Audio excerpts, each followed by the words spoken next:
अस्सलामुअलैकुम। Tally school के इस एजुकेशन प्रोग्राम में खुश आमदीद।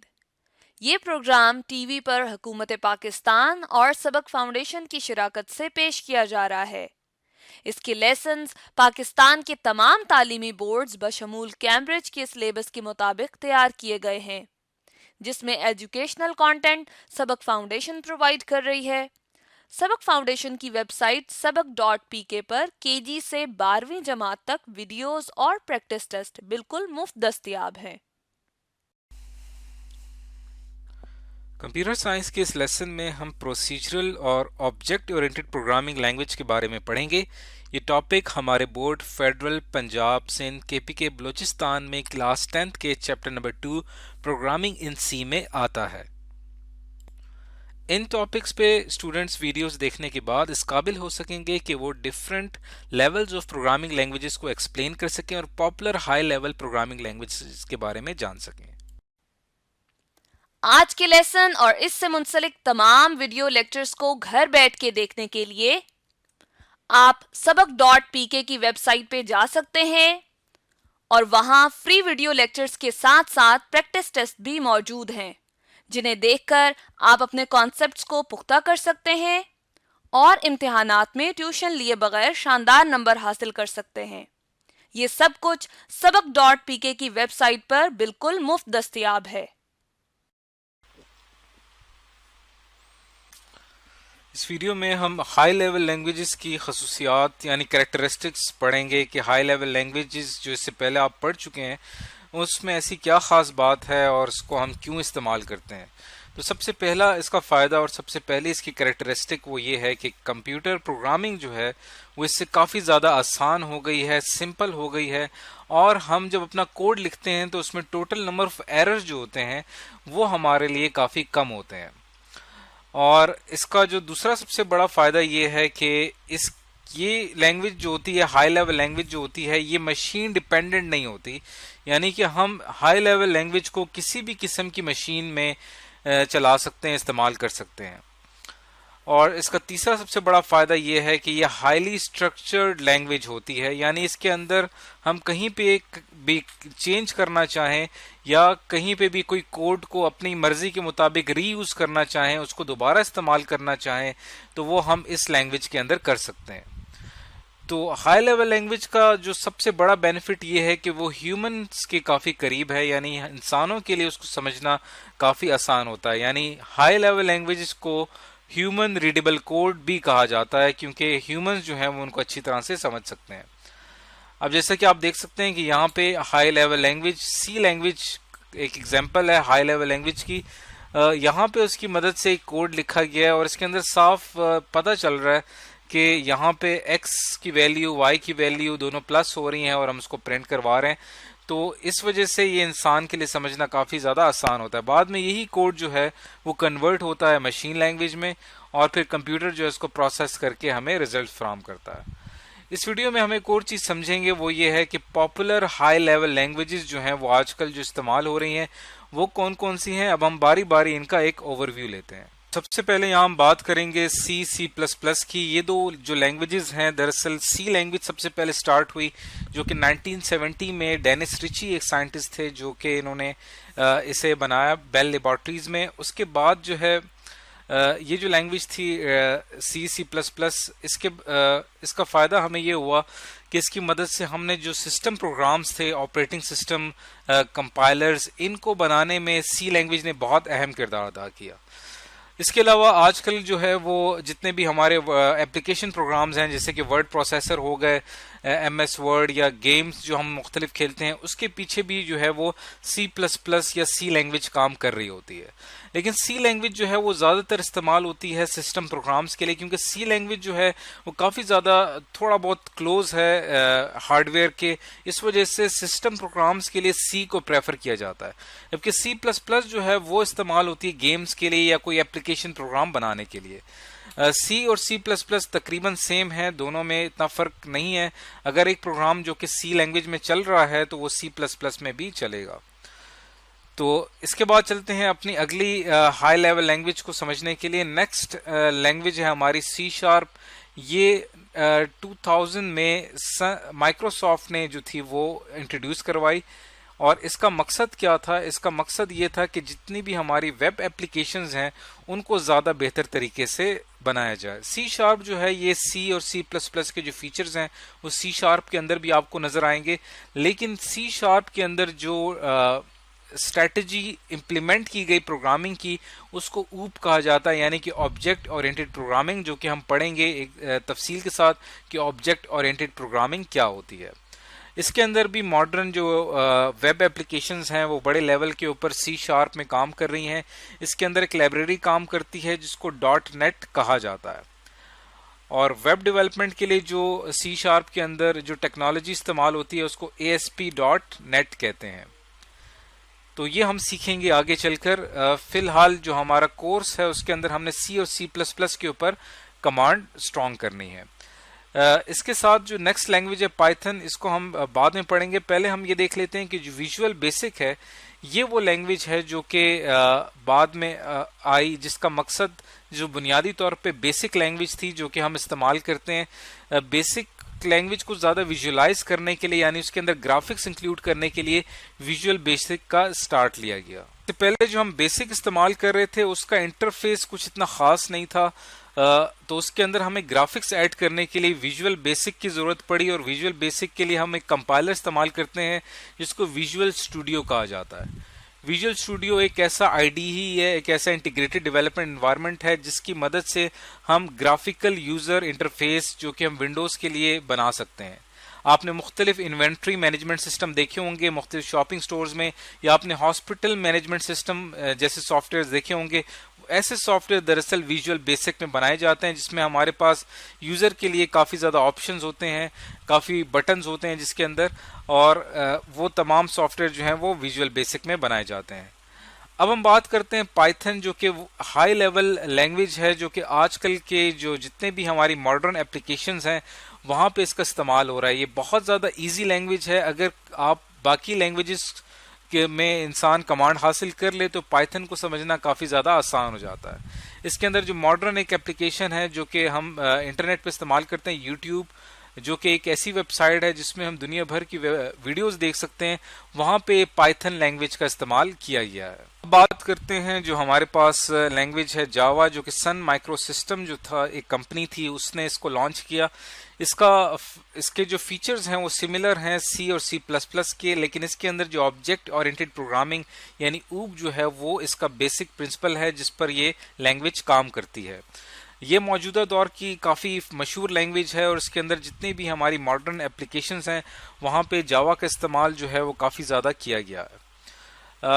जावा जो है इसका जो मॉडर्न मोबाइल एप्लीकेशन डेवलपमेंट है, यानी मोबाइल के अंदर जो हमारे पास डिफरेंट एप्लीकेशंस होती हैं, जैसे कि एंड्रॉयड एक ऑपरेटिंग सिस्टम है, वहाँ पे जो हम एप्लीकेशन डेवलपमेंट करते हैं वहाँ पे जावा का बहुत अहम किरदार है और जावा वहाँ पे काफ़ी ज़्यादा इस्तेमाल होती है। तो ये कुछ हमारे पास पॉपुलर हाई लेवल लैंग्वेजेस थी जिनका एक ओवरव्यू हमने यहाँ पे इस वीडियो में लिया है। आगे चलकर आपने ये करना है कि इन तमाम लैंग्वेजेस को आपने सीखना है, लेकिन इन तमाम लैंग्वेजेस को सीखने के लिए हमारी जो प्रोग्रामिंग की लॉजिक है वो स्ट्रांग होनी चाहिए, यानी प्रोग्रामिंग के जो बेसिक प्रिंसिपल्स हैं वो हमें पता होने चाहिए। अगर हमें प्रोग्रामिंग के बेसिक्स प्रिंसिपल पता हैं तो बाकी लैंग्वेजेस सीखना कोई मुश्किल काम नहीं है।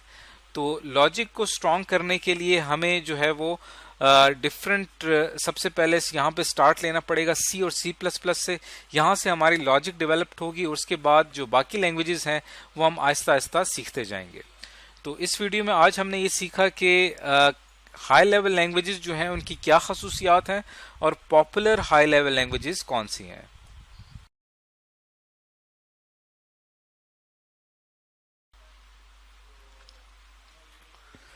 इस वीडियो में हम जानेंगे प्रोसीजरल लैंग्वेज के बारे में। प्रोसीजर लैंग्वेज जो है वो प्रोसीजर से निकला है। प्रोसीजर कहते हैं खास तरीक़ेकार, एक खास मेथड। प्रोसीजरल लैंग्वेज जो है इसके अंदर हमारे पास जो होता है वो सीक्वेंस ऑफ स्टेटमेंट्स होती हैं, यानी स्टेटमेंट्स की एक तरतीब होती है और वो स्टेटमेंट जो है वो एक तरतीब के साथ प्रोसेस होती हैं और प्रोसेस होने के बाद वो एक प्रोसीजर बनाती हैं। इसीलिए इस प्रोग्रामिंग को प्रोसीजरल प्रोग्रामिंग कहा जाता है। इसे प्रोसीजर भी कह सकते हैं और इसे मेथड भी कहा जाता है। मिसाल के तौर पे अगर हमने दो नंबर्स को ऐड करना है तो उसमें हमारे पास सीक्वेंस के साथ ये 4 स्टेटमेंट्स होंगी। पहली स्टेटमेंट में हम लिखेंगे x इज इक्वल टू 8, फिर हम लिखेंगे y इज इक्वल टू 9, ये हमारे पास सेकंड स्टेटमेंट है। इसी तरह थर्ड स्टेटमेंट में दोनों को हम मल्टीप्लाई कर रहे हैं और फोर्थ स्टेटमेंट में हम प्रिंट करवा रहे हैं।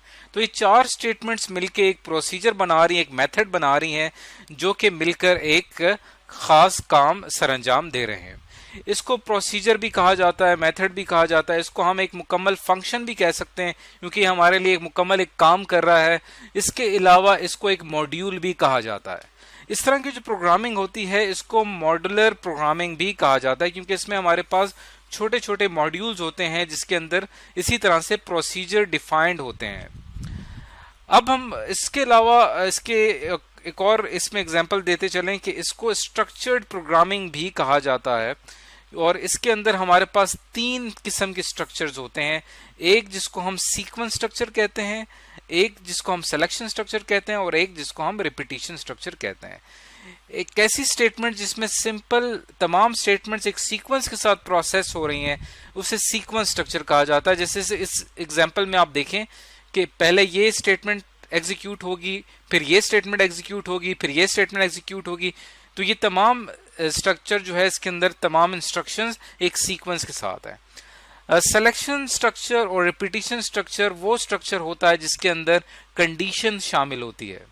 ये जब हम सी लैंग्वेज का कोड आगे चल के सीखेंगे, वहां पे आप देखिएगा कि किस तरह से कंडीशन जो है वो एक अहम किरदार अदा करती है स्टेटमेंट 2 से स्टेटमेंट 4 में जंप करने में। यानी इस जो स्टेटमेंट्स का सीक्वेंस होता है वो टूट जाता है सिलेक्शन स्ट्रक्चर में और रिपीटिशन स्ट्रक्चर में। इसकी तफसीलात हम आगे चल के पढ़ेंगे जब हम सी लैंग्वेज की ज्यादा चल के आगे डिटेल्स पढ़ेंगे। प्रोसीजरल लैंग्वेज जो होती है इसके अंदर हमारे पास बहुत सारे फंक्शंस होते हैं, और ये फंक्शंस जो हैं ये आपस में एक दूसरे के साथ कनेक्टेड होते हैं। जब भी हमने कोई खास काम करना होता है तो हम एक खास फंक्शन कॉल करते हैं और उससे अपना काम मुकम्मल कर लेते हैं। प्रोसीजरल लैंग्वेज की एग्जांपल्स हमारे पास हैं, जैसे कि सी, C++, पास्कल, इसके अलावा बेसिक। ये हमारे पास लैंग्वेजेस हैं जो कि प्रोसीजरल लैंग्वेज हैं या स्ट्रक्चर्ड लैंग्वेजेस कहलाती हैं। इसकी हम एक एग्जांपल देखते हैं और एग्जांपल से समझने की कोशिश करते हैं। अब आप यहाँ पे देख सकते हैं कि ये हमने एक कोड लिखा है कैलकुलेटर का, जो कि 4 basic functions plus minus multiply divide, इसके अलावा मॉड फाइंड करने के लिए या पावर फाइंड करने के लिए या फैक्टोरियल फाइंड करने के लिए ये फंक्शन काम करते हैं, ये कैलकुलेटर काम करता है। ये हमने एक कैलकुलेटर बनाया है जिसके अंदर प्रोसीजरल लैंग्वेज का इस्तेमाल किया गया है, यानी कि सी लैंग्वेज का इस्तेमाल किया गया। इसके अंदर आप देखेंगे कि स्टेटमेंट जो है वो एक सीक्वेंस के साथ हैं, हर प्रोसीजर का जो है वो एक सीक्वेंस है। अब इसके अंदर हमारे पास मुख्तलिफ फंक्शंस हैं, एडिशन का, सब्ट्रैक्शन का, मल्टीप्लिकेशन का, डिवीजन का। अब हम इस कोड को अगर एक नज़र इस पे देखें तो इसके अंदर आप देखें कि हमारे पास यहाँ पे एक कैलकुलेटर के फंक्शंस मौजूद हैं। ये हमारा मेन फंक्शन है जो कि हमें एक मेन्यू प्रोवाइड करेगा जहां से हम एडिशन, सब्ट्रैक्शन, मल्टीप्लिकेशन, डिवीजन के लिए ऑप्शन दे सकेंगे।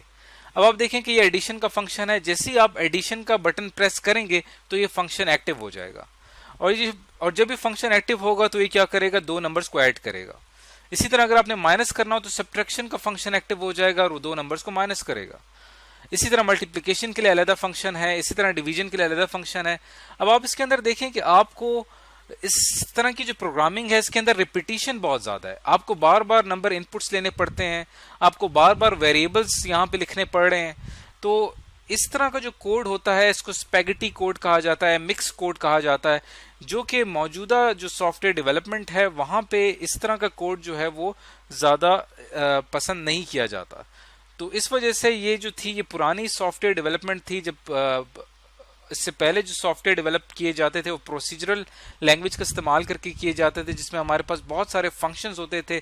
हर फंक्शंस के अंदर सीक्वेंस ऑफ स्टेटमेंट्स लिखी हुई नजर आती हैं।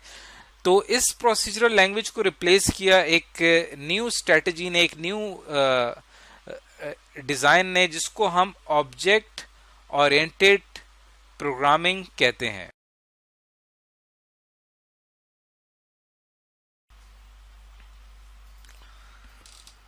इस वीडियो में हम पढ़ेंगे कि ऑब्जेक्ट ओरिएंटेड प्रोग्रामिंग क्या होती है और हम इसे क्यों इस्तेमाल करते हैं। तो इसको पढ़ने के लिए सबसे पहले हमने ये जानना है कि हमारे पास जो इससे पहले जो प्रोग्रामिंग थी वो क्या थी और उसके अंदर क्या ऐसे मसाइल थे जो हमें ज़रूरत पड़ी ऑब्जेक्ट ओरिएंटेड प्रोग्रामिंग की। तो सबसे पहले हम डिस्कस करेंगे प्रॉब्लम को जो कि हम इससे पहले स्ट्रक्चर्ड प्रोग्रामिंग में फेस कर रहे थे। जो हम सी लैंग्वेज का जब हम इस्तेमाल करते हैं तो वहां पे हम स्ट्रक्चर्ड प्रोग्रामिंग का इस्तेमाल करते हैं। तो वहां पे आपने देखा होगा कि वहां पे हमारे पास एक मेन फंक्शन होता है और उस मेन फंक्शन के बाहर हम कुछ और फंक्शंस लिखते जाते हैं और उन फंक्शंस को हम एक्सेस कर सकते हैं, पहुंच सकते हैं मेन फंक्शन के जरिए। यानी जब भी हमें फंक्शन 1 की जरूरत पड़ेगी तो हम मेन फंक्शन से उसको एक्सेस कर सकते हैं। इसी तरह जब हमें फंक्शन 2 की जरूरत पड़ेगी तो हम उस तक पहुंच सकते हैं। अब इसके अंदर जो हर फंक्शन जो होता है वो दरअसल एक कंप्लीट प्रोसीजर होता है, एक कंप्लीट मेथड होता है।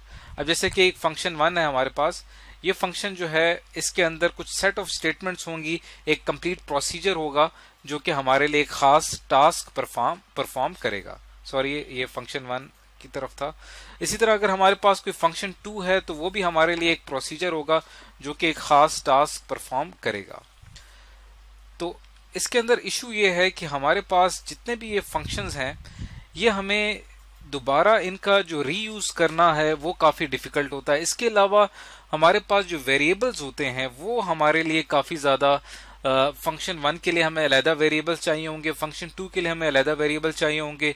इसी तरह जितने भी हम फंक्शंस बनाएंगे उनके लिए हमें अलहदा वेरिएबल चाहिए होंगे। इसके अलावा फंक्शन 1 और फंक्शन 2 के अंदर जो कॉमन चीजें हैं वो हमें बार बार रिपीट करनी पड़ेंगी। यानी फंक्शन 1 और फंक्शन 2 के अंदर जो कॉमन फंक्शनैलिटी है वो हमें फंक्शन 1 में भी लिखनी पड़ेगी और फंक्शन 2 में भी लिखनी पड़ेगी। तो इससे क्या होगा कि रिपीटिशन बहुत ज्यादा हो जाएगी, टू मच वेरिएबल्स, बहुत ज्यादा वेरिएबल से ये होगा कि मेमोरी का जो इस्तेमाल है वो काफी ज्यादा हो जाएगा। तो इसका हल हमने ये निकाला कि हम यहाँ पे एक नई स्ट्रेटेजी लेकर आते हैं जिसको ऑब्जेक्ट ओरिएंटेड प्रोग्रामिंग कहा जाता है। अब ये जो ऑब्जेक्ट ओरिएंटेड प्रोग्रामिंग है ये दरअसल रियल वर्ल्ड जो ऑब्जेक्ट्स हैं उनके ऊपर काम करती है और इसके अंदर हमारा टारगेट ये था कि हमारी जो नॉर्मल प्रोग्रामिंग है उसको हम किसी तरह से रियल वर्ल्ड के साथ कनेक्ट कर सकें। रियल वर्ल्ड में अगर हम गौर करें तो रियल वर्ल्ड में हमारे पास जो सबसे इंपॉर्टेंट चीज होती है वो ऑब्जेक्ट्स होते हैं। अगर हम आसपास देखें तो हमें आसपास डिफरेंट ऑब्जेक्ट्स नजर आएंगे। अगर लेट सपोज हमारे पास एक कार है और कार जो है वो एक ऑब्जेक्ट है, तो इस ऑब्जेक्ट के अंदर दो चीजें आप गौर कीजिएगा कि इसके अंदर दो चीजें बहुत इंपॉर्टेंट होंगी। एक इसकी स्टेट और दूसरी चीज जो होगी इसका बिहेवियर।